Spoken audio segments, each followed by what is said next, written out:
साथियों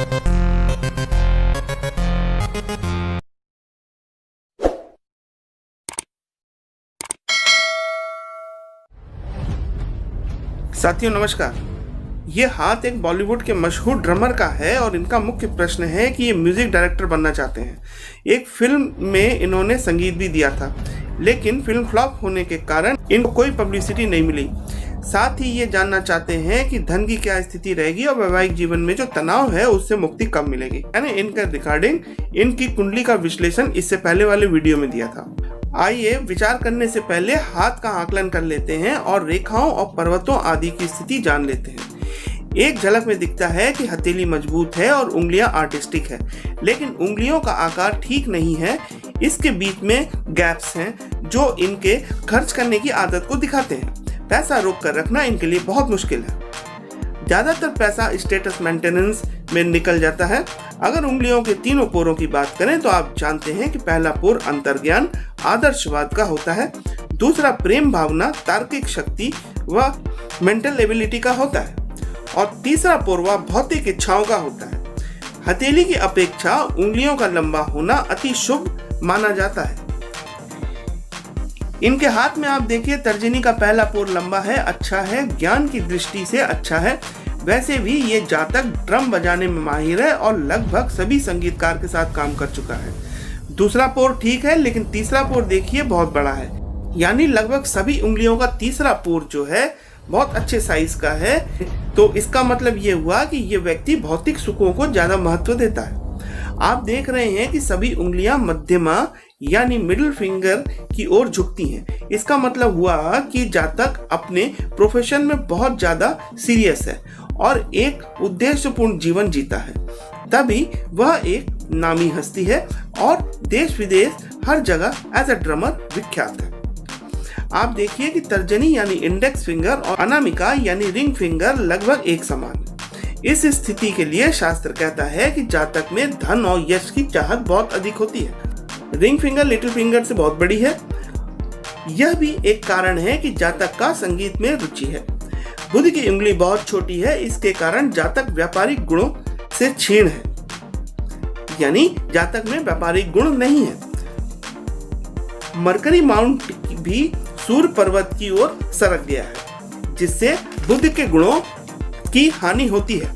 सूर्य पर्वत ठीक है, किंतु एक हल्का सा क्रॉस दिखता है। यह क्रॉस ज्यादा नहीं है, थोड़ा बहुत ही सही, किंतु नेम फेम में आड़े आता है। कई बार देखा गया है कि 45-50 की उम्र के बाद थोड़ा फेम जो है डाउन होने लगता है।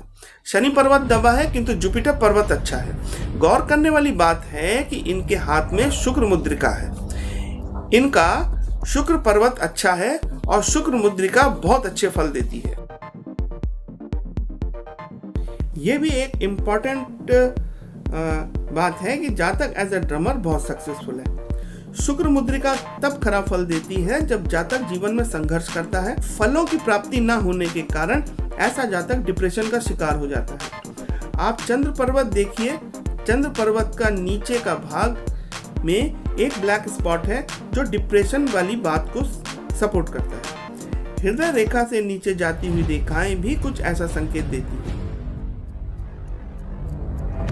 अंगूठा भी ठीक है। मंगल पर्वत ऊर्जावान है। शुक्र पर्वत सबसे अच्छा है। अब आते हैं असल मुद्दे पर कि धन कमाने के लिए बड़े मौके कब मिलेंगे। धन की दृष्टि से मनी ट्रायंगल को देखें तो वो इनकम्प्लीट है। चूंकि बुध की रेखाएं हल्की हैं, इसी कारण मनी ट्रायंगल ठीक से नहीं बन पा रहा है। जिन हाथों में मनी ट्रायंगल बहुत अच्छे से बनता है वो कुछ ऐसे दिखते हैं। आयु रेखा पर बनने वाली राइजिंग लाइंस अच्छे मौके व सफलता की सूचक होती है। आप देखिए 54-55 तक राइजिंग लाइन बराबर है। अभी जातक की आयु अप्रॉक्स 58 है, तो आगे ऐसी कोई रेखा निकलती हुई नहीं दिख रही है। दूसरी ओर भाग्य रेखा को देखिए तो रेखा 63 की उम्र तक ही दिख रही है, यानी जातक का भाग्य 63 तक ही उसका साथ देगा। हालांकि एक और नई भाग्य रेखा उदित हो रही है, किंतु वो बहुत हल्की है। अगर जातक एड़ी चोटी का जोड़ लगाता है म्यूजिक डायरेक्शन के क्षेत्र में काम के लिए, तो यह नई भाग्य रेखा जो है स्पष्ट रूप से उभर कर साफ दिखने लगेगी। तो एक उम्मीद है ही कि जातक का करियर आगे भी चलता रहेगा, इनकम होती रहेगी। आयु रेखा पर कोई नई राइजिंग लाइन नहीं दिख रही है, तो हम यही कहेंगे कि म्यूजिक डायरेक्शन के क्षेत्र में काम मिलने की उम्मीद बहुत ज़्यादा नहीं है। ये अच्छी बात है कि बढ़ती उम्र के साथ साथ भी भाग्य रेखा जो है डेवलप हो रही है। तो जातक को चाहिए कि वो मेहनत करे और अपने ही क्षेत्र यानी एज अ ड्रम प्लेयर अपने को और इस्टेब्लिश करता रहे। उम्मीद खत्म नहीं हुई है, रेखाएं हैं तो उम्मीदें भी हैं। कुंडली विश्लेषण में मैंने बताया कि अगली दशा सूर्य की है और सूर्य कुंडली में षड्बल में सर्वोच्च है, यानी अच्छे फल देगा। आप मेहनत करें, ईश्वर आपकी मनोकामना अवश्य पूरी करेगा। धन्यवाद।